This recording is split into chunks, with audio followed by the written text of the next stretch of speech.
Esta semana en Cuadriga, Oriente Medio en llamas, lucha por el poder. En Yemen, los rebeldes hutíes apoyados por Irán son atacados por una coalición que dirige a Arabia Saudita.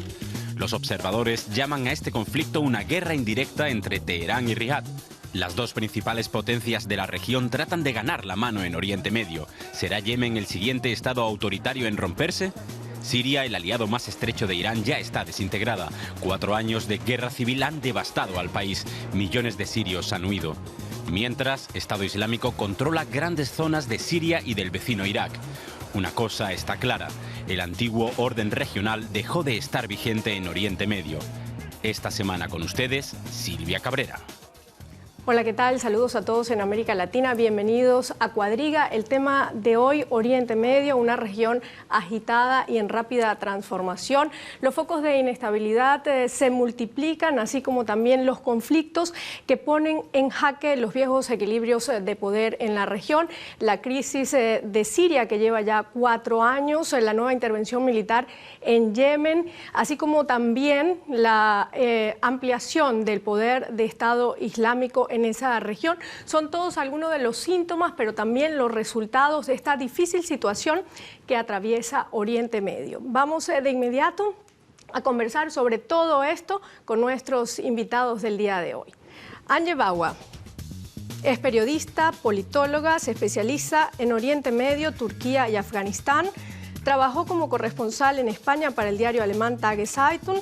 Actualmente trabaja para la radio pública alemana ARD y para Deutsche Welle Akademie en el Medio Oriente. Amir Valle, periodista especializado en Medio Oriente y América Latina, con varios premios literarios en Cuba, España, Alemania y Colombia. Colabora también para Deutsche Welle. Hiner Berlekamp, periodista especializado en política internacional, redactor del diario Berliner Zeitung, uno de los más populares de la capital alemana. Bienvenidos a todos y gracias por estar acá con nosotros. Amir, comenzamos contigo. ¿Qué es lo que está pasando realmente en Oriente Medio? Mira, Silvia, a grosso modo habría que decir algo, yo lo resumiría en 3 niveles. Primero, un choque de civilizaciones. Para el que nos está viendo, tiene que entender que estamos hablando de una civilización como la civilización chiita y una civilización como la suní. O sea, Arabia está dividido, el mundo árabe, el Medio Oriente está dividido en esos 2 grandes bloques. Esa sería la primera gran división. Había una segunda, que es la que se ha impuesto en los últimos, digamos, 10, 15 años, que es una lucha entre ese mundo chiita y todo esto que se ha llamado que ha entrado con el terrorismo, que hoy lo vemos en el neocalifato. Es decir, la pretensión de Al-Qaeda, el Estado Islámico, de establecer un nuevo modo de poder que tiene una raíz cultural en el mundo sunita.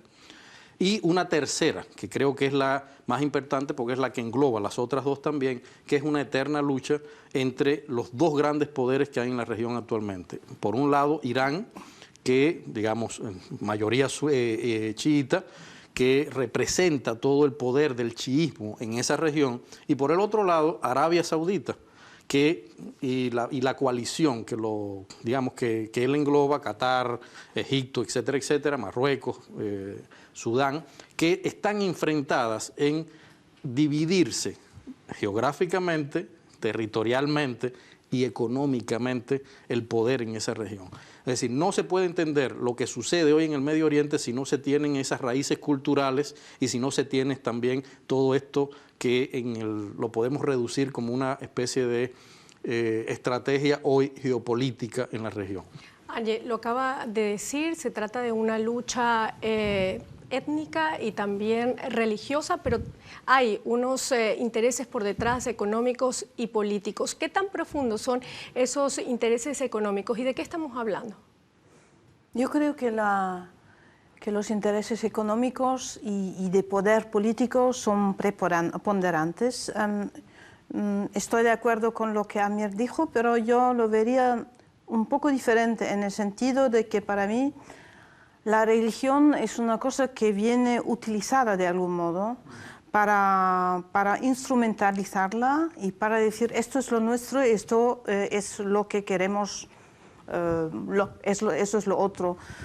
Eso se ve en muchísimos países, como por ejemplo Yemen, que ahora se está desestructurando, como se vio en Irak, en Siria, en Líbano.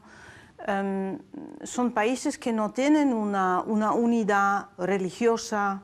De etnia, de todos modos, no hablaría, porque no se puede decir que los chiitas y los sunitas son dos etnias. No, son dos religiones diferentes, que pero durante mucho tiempo, por ejemplo, con Saddam Hussein en Irak o con la familia del Assad en Siria y en Líbano también, han conseguido mantenerse juntos de algún modo, aunque con presión en el caso de Irak y Siria, pero la religión no tenía esa importancia. Es que lo que está pasando es que la religión está utilizada para crear unas líneas de separación.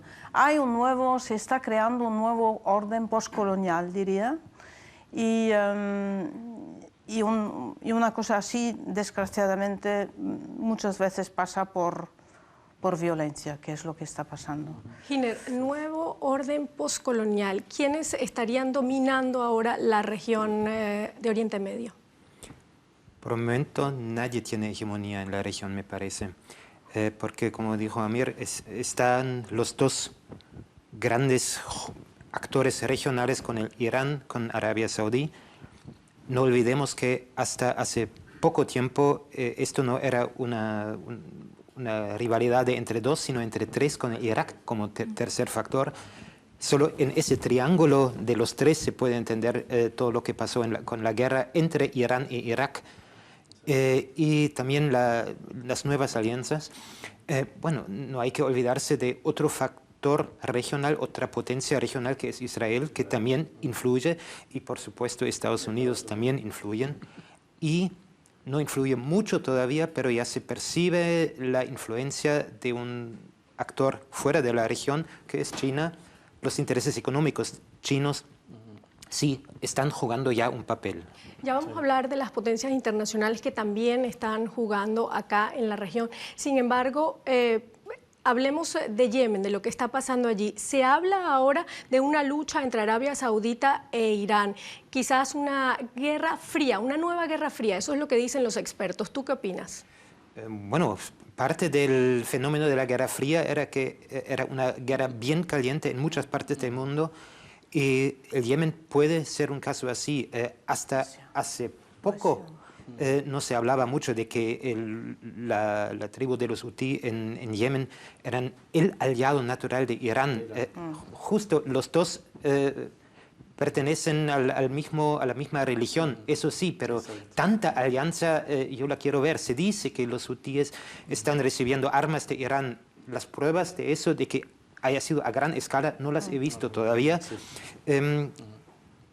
También creo que tiene que ver justo con las negociaciones sobre Irán, sobre si el resto del mundo, o sea, las grandes potencias, permiten a Irán a volver a ser un país como el que más, o si no, Arabia Saudí no tiene ningún interés, porque un Irán aislado aumenta el poder que tiene Arabia Saudí, pero con un Irán como un actor en la escena como cualquier otro, el Irán aumentaría mucho su peso regional, y por eso Arabia Saudí tiene mucho interés en que no vuelvan a gobernar grupos que no son de su zona de poder. Y el gobierno anterior, los gobiernos sunitas en Yemen sí eran más bien del mundillo vinculado a Arabia Saudí, y con los hutíes eso no funcionaría.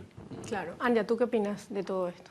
Bueno, yo pienso, hay una cosa que a mí me da mucha pena con lo que concierne a Yemen, es que Yemen es uno de los países donde hubo una revolución, donde la gente se fue a la calle para deshacerse de un dictador, Ali Abdullah Saleh, y lo consiguieron, aunque el dictador en ese caso no se fue como en Túnez, o Egipto también dejó el poder, podemos decir, mientras que allí fue congelado de algún modo, se fue a Arabia Saudita y luego volvió, a gran preocupación de los yemenitas. Y eso a mí me da mucha pena, porque estos lucharon para tener una situación mejor. Han hecho durante más de un año un diálogo nacional en el que intentaron englobar todas las diferentes tribus, todos los diferentes intereses, incluso el sur, que desde hace mucho quiere volver a separarse del norte. Y bueno, y de repente salen los Husis, que eran hasta ahora unos grupos relativamente pequeños en el norte del país, y aliados. Yo estoy de acuerdo contigo, el papel de Irán no está muy claro en esto. Pues sí, parece que está involucrado de algún modo para hacer frente a la influencia de Saudi Arabia, pero yo creo, parece, y es lo que dicen los yemenitas, que la cosa más importante es que el apoyo a los Husis del ex dictador Abdullah Saleh, que tiene ahí también su roca fuerte. Y eso tiene unas milicias, y estos son los que le apoyan, para aniquilar el proceso del diálogo nacional y para volver a tomar el poder en las manos. Y a mí eso me cabrea. Mira, a mí no me... es decir, yo soy en este caso más amante de las confabulaciones. Es decir, a mí me llama la atención que todo esto esté sucediendo en el momento en el que se anunciaba que Irán podría coger un mayor poder. Es decir, de pronto Irán puede coger un mayor poder. Israel se le opone a Irán. De pronto también la Liga Árabe, por primera vez, decide crear una coalición militar para enfrentar la expansión de Irán en la región. Están hablando de ese tema. Y de pronto entonces Irán empieza la guerra en Yemen. Es decir, yo ya acostumbrado a los análisis de este tipo, realmente ya me cuesta un poco trabajo entender que no haya una presencia del que más culpa o del que más se favorece de esta negociación. Bueno, yo no digo que no hay presencia, pero la pregunta es el papel que tiene la alianza. Y la alianza se hizo en el momento en el que los Houthis del norte fueron acercándose a Adén. Ahí es el problema, porque si ponen todo el Golfo de Adén bajo su control, pues tienen el control de todo ese lugar. ¿Es posible que esto ocurra? Sí. ¿Es posible que esto ocurra, que tenga el control de Adén? Pues ahora ya no, porque los saudíes con sus aliados... Ahora, hay un detalle que hay que tener en cuenta. O sea, parémonos delante del mapa. Aquí está Irán, aquí está Arabia Saudita, enemigos enfrentados. Aquí está el otro bloque de los países árabes que se enfrentan a Irán. Y aquí está Yemen. Es decir, geopolítica pura. Geopolítica pura. Si Irán apoya a los chiitas hutíes aquí y se logra crear una situación en la que aquí haya una fuerza de poder a favor de Irán, estamos hablando de lo que ha sucedido en América Latina, la famosa bronca de por qué Estados Unidos y todo el mundo quieren apoderarse de Cuba. Es sencillamente primero una punta de lanza contra toda esta zona de aquí. Egipto, Sudán, todo este grupo aquí, pero además es frontera con Arabia Saudita. Es un país que tiene frontera con Arabia Saudita, frontera con los Emiratos Árabes Unidos, es decir... Es pequeño pero estratégico. Exactamente. Claro. Giner, ¿tú qué opinas? Política pura. Pura. Si es pura. algún país de la región en ese momento tiene interés en una situación más o menos estable, más o menos pacífica, es el Irán. El Irán tiene ahora, y solo ahora, y quizás ya pasó esa ventana de tiempo que queda, solo ahora tiene la posibilidad de romper con el régimen de sanciones, porque justo está todavía ese presidente en Estados Unidos que sin ser un ángel ni nada, es un poco más cabeza fría que otros y mucho más probablemente que los que están por venir.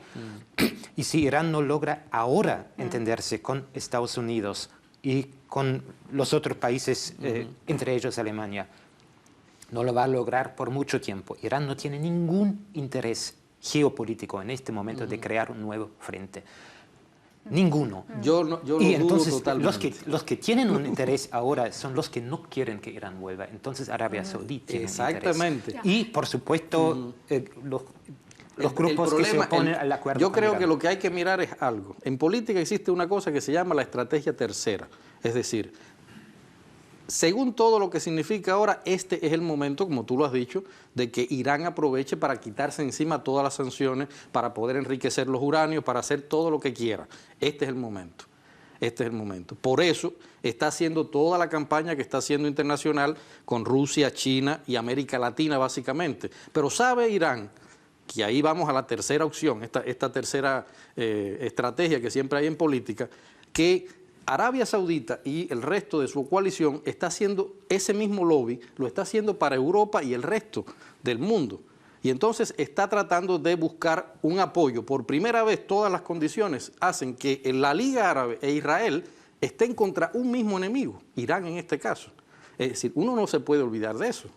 Yo no lo veo, yo estoy siguiendo un poco, hay un poco de prensa en habla inglesa en el Yemen, estoy siguiendo esto y son todavía relativamente libres, eso me sorprende, pero es así.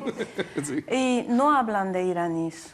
Hablan de husis, hablan de gente, porque ya se vio, por ejemplo, en Irak como en Siria, se vio que había combatientes iraníes, generales iraníes, gente del servicio secreto iraní, pero en Yemen no he visto nada. Y yo creo que esto quiere decir algo, que habrá algunos. Pero yo creo que el papel no es... ¿Y cómo afectaría o de qué manera afectaría si Irán logra un acuerdo con el grupo de 5+1 para parar de alguna manera el programa nuclear? Vamos a tener el paraíso en tierra. O sea, no, desde luego no, pero yo creo que es una condición necesaria para llevar a una situación en la que se piensa menos en términos de influencia regional, de militar, porque ahora lo que se está poniendo adelante es siempre más una lógica de victoria militar y de enfrentamiento, la de la Guerra Fría, que se está volviendo una guerra muy, muy caliente en la zona.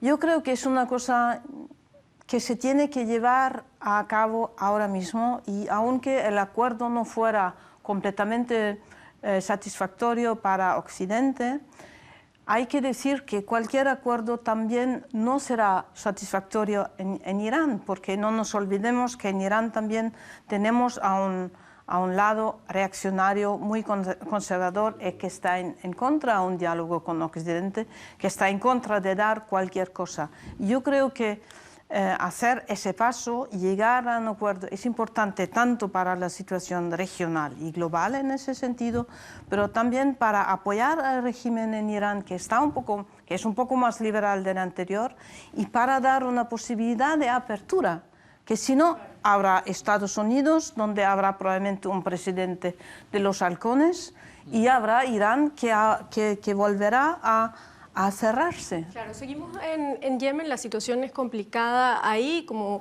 dijimos, Arabia Saudita e Irán se están amenazando y haciendo duras denuncias de lado y lado. El ministro saudí de Relaciones Exteriores, el príncipe Saud al-Faisal, denunció nuevamente esta semana el apoyo de Irán a los rebeldes chiitas que desestabilizaron Yemen y ha dicho que no somos guerreros, pero si hacen sonar los tambores de guerra, estamos listos. ¿Cómo interpretas tú esta afirmación del ministro? Como parte de una campaña propagandística, hay propaganda de todas partes, como siempre, pero como muy bien dijo Antje, no se percibe la supuesta presencia masiva de Irán en Yemen, en los hutíes. Creo que no hay que darle demasiado peso a lo que diga en ese momento Arabia Saudí. No nos olvidemos que más allá de las cuestiones religiosas y de lo que sí puede implicar, son dos sistemas muy distintos. El de Irán con un tipo de teocracia, con Arabia Saudí, donde también la Casa Real impone un tipo de, bueno, no es exactamente teocracia, pero también se dan como los reyes. Sí, es teocracia, pero con dos sistemas muy distintos. Arabia Saudí es un país donde ni una vez en la vida ha habido elecciones nacionales, hay un autoritarismo total, y si hay un solo país en toda la zona del Golfo que se parece un poco a una democracia, es Irán. Es un país que desde hace 30 y cuantos años tiene elecciones a cada rato, que hay cambios de gobierno a cada rato, producto de elecciones bastante libres, con bastante limitaciones, como todos sabemos, pero es el único país donde hay elecciones. Irak ya es otra cosa ahora. Pero entonces, el modelo de una teocracia, pero sin esa Casa Real Saudí, también podría ser interesante para muchos en otros países, no necesariamente chiitas. Hay una cosa que yo quería añadir, que a mí me parece muy interesante, es que sabemos que el rey de Arabia Saudita ha muerto hace poco.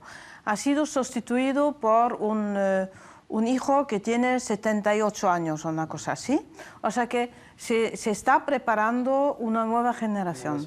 Ahora, uno de los que está en primera fila para suceder al rey actual es el actual ministro de la Defensa. Entonces, este se está presentando en cuanto Falcón para decir, mirad, aquí estamos defendiendo los intereses de Arabia Saudita. Eso también hay que tenerlo en cuenta. En este difícil rompecabezas, Amir, en este difícil rompecabezas, en este juego también de poderes, ¿qué papel están jugando las grandes potencias, por ejemplo, Estados Unidos? Mira, Estados Unidos la tiene bien complicada. Si uno analiza lo que está sucediendo hoy, por ejemplo, Estados Unidos está en Siria, está contra Irán. En Irán está, en Irak está junto con Irán y está negociando en Suiza con Irán. Es decir, uno tiene esa... tú ahorita decías una cosa que es muy interesante. A Obama le va quedando cada vez menos tiempo para cumplir determinadas cosas. Y eso hace que si estas conversaciones no en relación con Irán no se resuelven ahora, a Irán y toda la coyuntura de la región se va a complicar terriblemente, porque los que vienen, como decía Ángel, van a ser republicanos, es decir, casi el 99% dice que el próximo gobierno va a ser un republicano, y hoy el lobby republicano está contra la negociación con Irán, está a favor de favorecer más la presencia de Israel nuevamente en la región, y está apoyando incluso ahora a Turquía, que ahora Turquía se vira también contra Irán. Llama la atención que Estados Unidos no participa activamente. Está dando, por ejemplo, apoyo a Arabia Saudita y a la coalición, pero no está participando activamente en esta intervención militar. ¿Por qué? Es una vieja táctica de Estados Unidos. Por ejemplo, Estados Unidos acaba de anunciar que va a volver a dar toda la ayuda militar que le estaba dando a Egipto hasta el 2013. Ojo. Eso significa, en estos momentos, ese es un detallito que uno tiene que tener muy en cuenta. ¿Qué significado tiene eso para el futuro? ¿Y qué significado tiene eso para el grupo de Arabia Saudita, del cual Egipto forma parte? Es decir, Estados Unidos siempre ha intentado jugar las dos posiciones, es decir, una posición oficial, la que están haciendo, digamos, con el grupo 5+1, y la otra, que es esta de ir negociando con distintos países. Primero, Estados Unidos no le conviene pelearse con Arabia Saudita, eso lo sabe todo el mundo, porque es su mayor aliado ahora contra la lucha en Yemen. Ahora con Irán, ¿entiendes? ¿no? Pero no le conviene que tampoco Irán se le vire en contra. Ojo, hay algo que es muy interesante, y esto es, como digo, un marco de relaciones internas. Irán tiene mucha influencia en el Líbano, que es otro país que es muy importante en toda esta coyuntura, por la sencilla razón de que ahí está Hezbollah, y Hezbollah es el arma directa contra Israel. Es decir, todo eso tiene que ver dentro de la estructura en la región. Y, por supuesto, Estados Unidos no le conviene que contra su águila en la región, en este caso Israel, vaya nada. Es decir, ese es otro detalle más. La tiene muy complicado, Silvia, la tiene muy complicado, y la tiene más complicado porque no logra ponerse de acuerdo con ninguno de ellos, y sin embargo está tratando de negociar con todo el mundo. Ángel, Amir acaba de hablar de otro conflicto que es Siria, un conflicto que ahora en marzo cumple 4 años. ¿Qué está pasando en Siria? ¿Por qué no logra resolverse la situación allí? Bueno, hay una serie de razones por las que no se resuelven. Una cosa es que son las manos desde fuera, como tú dijiste, aunque yo creo que sí hay conversaciones entre los Estados Unidos y los iraníes. Yo creo que si hay un éxito en el acuerdo de Ginebra, puede también haber una resolución con respecto al conflicto de Siria. Yo creo que los sirios ellos mismos no van a ser capaces de resolver la cosa, porque desde un principio hubo la mano de Irán, hubo la mano de Rusia, hubo de otra parte la mano de distintos países árabes que apoyaron, y Turquía, no olvidemos Turquía, Occidente menos. Yo creo que es más un conflicto regional y con ciertas superpotencias, y ellos no son capaces de llevarlo a cabo por sí solos. Yo creo que si hay un acuerdo en Ginebra, ahí hay una posibilidad de desarmar también ahí, desarmar en el sentido de conflicto entre las superpotencias, y se puede intentar llegar a una solución, a lo mejor sin Bashar al-Assad, pero con el régimen, o incluso con Bashar al-Assad, pero como marioneta, como una persona que tiene menos poder. Yo creo que es la única. ¿Le interesa a la comunidad internacional resolver el conflicto de Siria? Y esto te lo pregunto porque la ONU ha dicho en la conferencia de donantes de Siria que fue un fracaso. Solamente se logró recaudar 3.800 millones de dólares para afrontar la crisis en ese país, una cifra que es la mitad de lo que ellos estaban buscando allí. Por supuesto, tiene que interesar a la comunidad internacional resolver ese conflicto. Es en buena parte debido a ese conflicto que el Estado Islámico ha avanzado tanto, que haya aumentado tanto su atractividad también en otras partes, ahora últimamente en Libia, hasta en Tunisia, posiblemente. Además, una guerra que ya ha producido más que 200.000 muertos y millones de refugiados internos y externos. En Alemania se está discutiendo que hay que hacer algo contra la ola de refugiados que nos están viniendo. No todos de ese conflicto, pero también estamos hablando de una cifra de entre 80 y 100.000 sirios que han llegado, y en otras partes están millones, en países mucho más chiquitos como el Líbano. Por supuesto tiene que interesar resolver, pero es un rompecabezas, porque hay, y ahora sí, hablando de nuestra parte en eso, de la parte del Occidente, que este conflicto en Siria durante tanto tiempo se ha mirado desde la óptica de que Siria es solo la mano de Irán y Hezbollah, y que hay que proteger los intereses de Israel, y como Assad es un declarado enemigo de Israel, aunque el enemigo más confiable que tuvo Israel en su vida. Más tranquilo, y pacífico. Pero se confabularon tantos intereses que había una percepción de que, bueno, cuanto antes se vaya Assad, todo mejor, y lo que nos espera es, bueno, vimos en Libia, ahí había la misma percepción, ahí hay un dictador que no nos gusta, el Gaddafi, con el cual por ahora está todo bárbaro, pero tenemos cuentas viejas y nos vamos a deshacer de él. Claro, vamos a mostrarle que somos capaces. Ahora no Ese es el solamente producto. es de Assad, sino también de Estado Islámico. ¿Hasta dónde llega el poder de Estado Islámico? Mira, el poder del Estado Islámico, lamentablemente, lo decía, está creciendo demasiado. Se está creciendo. Y eso justamente es lo que hace, es decir, al final uno tiene que decir, bueno, ha crecido por suerte para que tanto la Unión Europea como Estados Unidos como la Liga Árabe decidan enfrentarse a ese fenómeno. Es decir, hasta lo decíamos en otros programas, llegó un momento en el que el Estado Islámico empezó a crecer ante los ojos complacientes de mucha gente, porque no les hacía un peligro para ellos. Pero ya ahora el Estado Islámico se está convirtiendo en un peligro, y desde que ellos lanzaron la idea del neocalifato, ahí empezó a crear determinadas preocupaciones acá en Europa, en Estados Unidos, en América Latina, en China, es decir, en los grandes países que negocian con esa región y que además pueden ser afectados políticamente también por cualquier cosa que pase en esa región. Por eso yo creo, o sea, creo que estamos de acuerdo todos en que es importante los acuerdos de ahora de de lo que se logra en Suiza. Pero hay algo que hay que tener en cuenta que puede todavía complicar más, junto con el Estado Islámico, este problema, que es el hecho de que, y por eso Irán está un poco que haciendo resistencia, se está hablando solamente de 10 a 15 años, de levantarle las restricciones 10 o 15 años a Irán. Y eso significa, en términos reales, 2 mandatos presidenciales.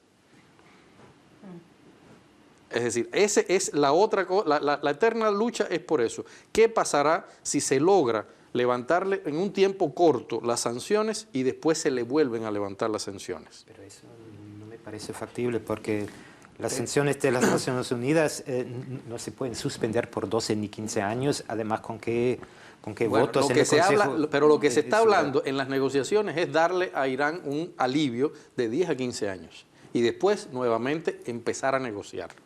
Es decir, eso está. Si eso sucede, nuevamente volvería a tener peligro Estados Unidos, porque con un gobierno republicano en Estados Unidos va a ir en contra de ese acuerdo.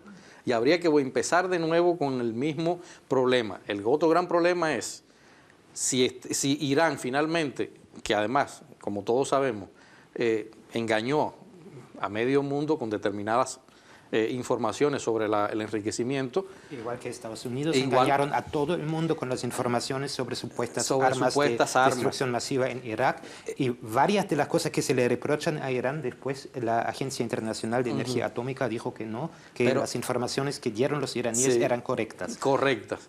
Estamos de acuerdo en eso, pero lo que estoy diciendo es que aquí estamos hablando de que todos en política, y siempre lo hemos dicho, todos en política nadie juega limpio.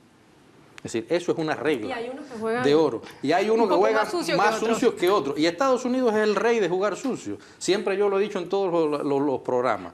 Pero hay algo que es importante. En este juego de suciedades, en el cual Arabia Saudita, en el cual Irán, en el cual Turquía, en el cual Qatar, es decir, todos Israel, todos están jugando sucio, hay que tener en cuenta también todos esos juegos que están por detrás. Anja, ¿eres optimista? ¿Puede lograrse un acuerdo con Irán? Las negociaciones continúan, tienen plazo hasta el 30 de junio. ¿Qué crees que va a pasar? Yo creo que sí que lo van a llegar. O por lo menos lo quiero creer. Porque yo creo que todos los que participaron van a ser discreditados. Eso no lo van a creer porque a ellos mismos les entacha, entonces pierden credibilidad. O sea, tenemos en cuenta que tenemos los 5 poderes del Consejo de Seguridad más Alemania, luego tenemos los representantes de Irán que si vuelven al país, pues los de derecha del ala de Ahmadinejad van a ser ¿has visto? Vamos a volver. Pues yo creo que la alternativa es solo una cuenta atrás que nos va a llevar a un infierno todavía mucho peor del que tenemos. ¿Tú qué crees, Inés? Comparto plenamente. No sé si hay una situación win-win, que todos van a salir ganando, pero sí hay una situación donde todos van a ir perdiendo. Sí, no logran nada. En todo caso, ¿está peor la región Oriente Medio ahora que antes, por ejemplo, con la guerra de Irak o después de la guerra de Irak? Totalmente. Es decir, ahora hay mucho más división entre todos ellos, ahora hay más polarización, ahora, como bien decía Anja, hay una guerra una guerra fría que cada vez se convierte en guerra más caliente, y al final, lo que hablábamos, todo esto que hacen los políticos encima, a quien están, vamos a decir, lamentablemente, a quien están afectando es a esos millones de personas que están viniendo, porque hoy se habla de los millones de personas que están saliendo de Siria, pero eso pasa con todos los países de la región, está pasando con Jordania, está pasando con Yemen, está pasando con la misma Arabia Saudita, está pasando con Irán, es decir, con Irak, con todos los lugares están emigrando, y el problema mayor es que esto, en relación con Yemen, está sucediendo en uno de los países más pobres de esa área. Es decir, que todavía va a ser peor para la población, y tendremos entonces otra Siria absolutamente hecha pedazos, absolutamente económicamente incapaz de lograr nada, y habrá que ver entonces qué hace la comunidad internacional para resolver eso. No lo ha hecho con Siria hasta ahora, mi percepción es que no le interesa en lo absoluto hasta hoy resolver en lo absoluto nada de Siria, porque si por lo menos hubieran tratado de buscar unas conversaciones al respecto, sigue el tema de qué pasará con Bashar al-Assad ahí como el gran eslabón de la cadena para resolver ese conflicto, y sobre toda esa zona sigue, como hablábamos ahorita, el tema del Estado Islámico, que sigue creciendo, que se sigue expandiendo, que justamente, como tú decías, está ahora metiéndose ya mucho más para el continente negro, es decir, ya tiene conexiones con Libia, tiene conexiones con Túnez, pero también ya han aparecido pequeñas células en Marruecos. ¿Qué opinas tú de Estado Islámico? ¿Crees que se siga expandiendo en la región? Parece que últimamente están retrocediendo, que están perdiendo, que tienen menos dinero. No hay que olvidarse que muchos se juntan a ellos por dinero y no por otra cosa. Claro. Lo que pasa en Túnez, lo que pasa en Mali, todo esto parece más una cosa... Pues yo soy un pequeño grupo y me junto, digo que estoy junto con, para que se me teme más. Yo no creo que haya una relación orgánica o organizatoria entre el así llamado Estado Islámico en Irak y Siria y lo que pasa en África. Eso no me lo creo. Yo creo que están intentando crear un gigante donde no lo hay. Y yo creo que aunque a mí no me gusta que se bombardeen y todo este juego político de Arabia Saudita, pero yo creo que, por ejemplo, esto fue una de las razones por las que tienen menos aceptación, y parece también que hay un movimiento también de desintegración dentro del Estado Islámico, por lo que yo pienso, bueno, a lo mejor en el mejor de los casos han ya pasado su mejor momento. ¿Tú qué opinas, Gina, sobre Estado Islámico? ¿Es un monstruo o más bien, como dice ella, no hay que darle tanta importancia? Comparto que no hay que confundir a los grupos que se llaman Estado Islámico en Libia, en Tunisia, Boko Haram, que supuestamente ha también jurado eterna lealtad. Tampoco creo en esas conexiones orgánicas entre ellos. Es tener un nombre que suena mucho, que me da más peso si lo uso. Pero ahí estamos viendo algo que nos pasó antes con Al-Qaeda, que también varios grupos se llamaban Al-Qaeda sin nada tener que ver con la célula madre que estaba ahí en la sierra del Hindu Kush. O sea, los grupos yihadistas, no tanto yihadistas, islamistas violentas que había en Argel antes, que en algún momento empezaban a llamarse Al-Qaeda en el Magreb islámico. Nada tiene que ver con Bin Laden. Comparten más o menos una visión de lo que debería ser un mundo justo, perfecto, islámico, pero no más allá. Y con el caso del Estado Islámico... Yo llamaría la atención sobre algo que me parece, quizás sea porque yo vengo de un continente en el que esas confabulaciones sí se tienen en cuenta, aunque generalmente no existan. Es decir, a mí me llama la atención, por ejemplo, todas las cosas que está haciendo el Estado Islámico ahora en algunos lugares de Venezuela. Es decir, me llama la atención que haya estados en América Latina que estén emitiendo pasaportes para personas del Estado Islámico que se van a Estados Unidos. Es decir, eso no se logra si no hay conexiones.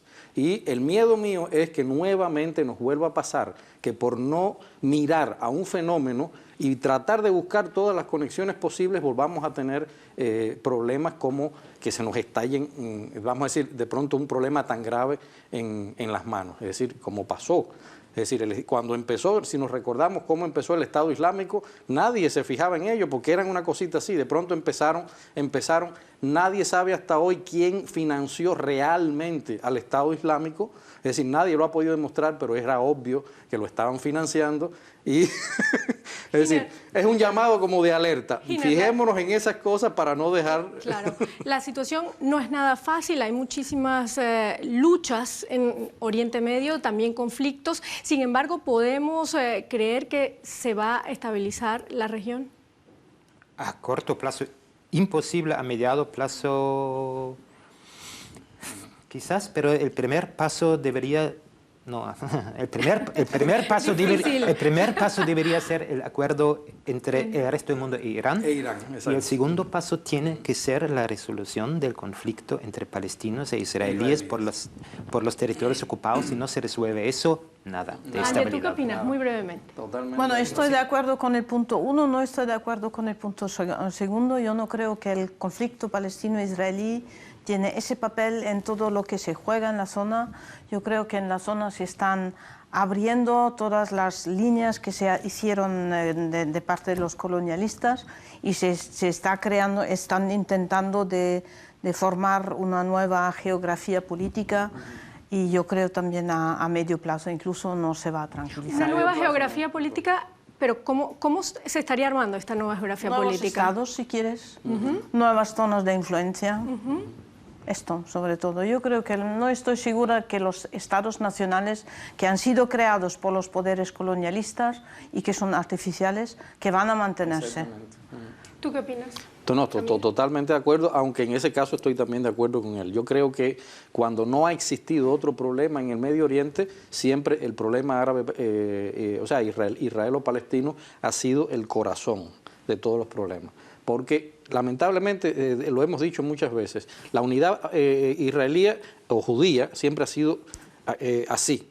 Pero los árabes, lamentablemente, siempre cuando no han tenido el problema palestino por medio, han tenido otros problemas que resolver. Pero cuando resuelven esos problemas, el problema palestino vuelve a ser la manzana de la discordia de esa región, sobre todo porque está vinculado al eterno y al gran enemigo de la región, que es Estados Unidos.